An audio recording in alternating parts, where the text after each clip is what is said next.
என் பேர் அருள்வேல். நாங்கள் வந்துட்டு Kongu engineering college final years mechatronics டிபார்ட்மெண்ட்லேருந்து வந்திருக்கோம்.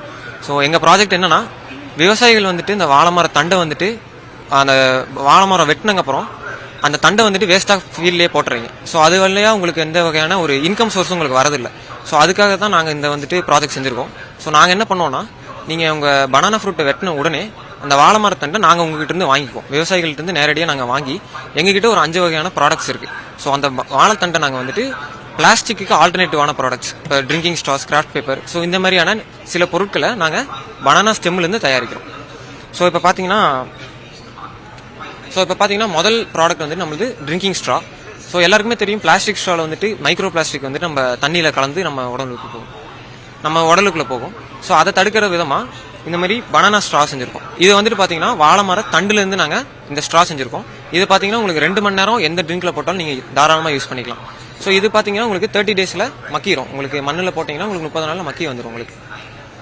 அடுத்ததாக பார்த்தீங்கன்னா இந்த மாதிரி தட்டு நம்ம எல்லாருமே பாக்கு மரத்தட்டு யூஸ் பண்ணியிருப்போம்.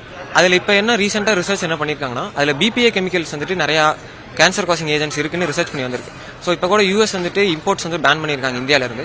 ஸோ அதுக்கு நாங்கள் ஆல்டர்னேட்டிவ் என்ன பண்ணியிருக்கோம்னா, அதே வாழை மர தண்டுலேருந்து இந்த மாதிரி பிளேட் செஞ்சுருக்கோம்.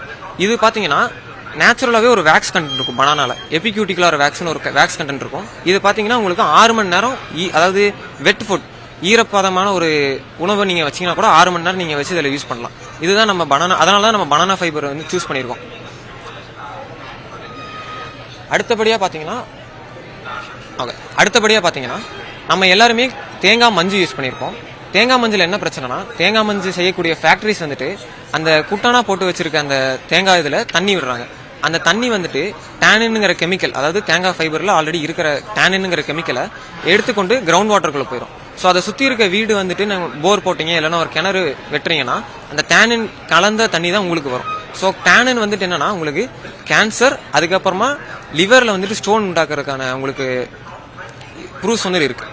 ஸோ இதை நாங்கள் மாற்றுக்கிறத என்ன பண்ணியிருக்கோம்னா, பனானா ஃபைபரை ட்ரை பண்ணி க்ரஷ் பண்ணி இந்த மாதிரி உங்களுக்கு பனானா கோகோபீட் செஞ்சுருக்கோம்.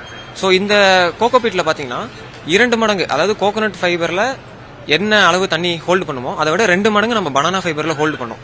இதை வந்துட்டு நீங்கள் எதுக்கு யூஸ் பண்ணலாம், செடி நடுறதுக்கு யூஸ் பண்ணலாம். அது இல்லாமல் மெயினாக பார்த்தீங்கன்னா கோழி பண்ணைகளில் வந்துட்டு இப்போ தேங்காய் மஞ்சோட விலை வந்துட்டு வந்துட்டு அதிகமாக இருக்குது.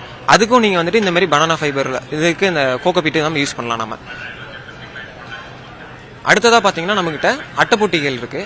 அதாவது இதுக்கு பேர் வந்து கிராஃப்ட் பேப்பர்னு சொல்லுவாங்க. அதாவது ப்ளீச்சிங் பண்ணாமல் இருக்கிற இந்த பேப்பர் பேர் கிராஃப்ட் பேப்பர்.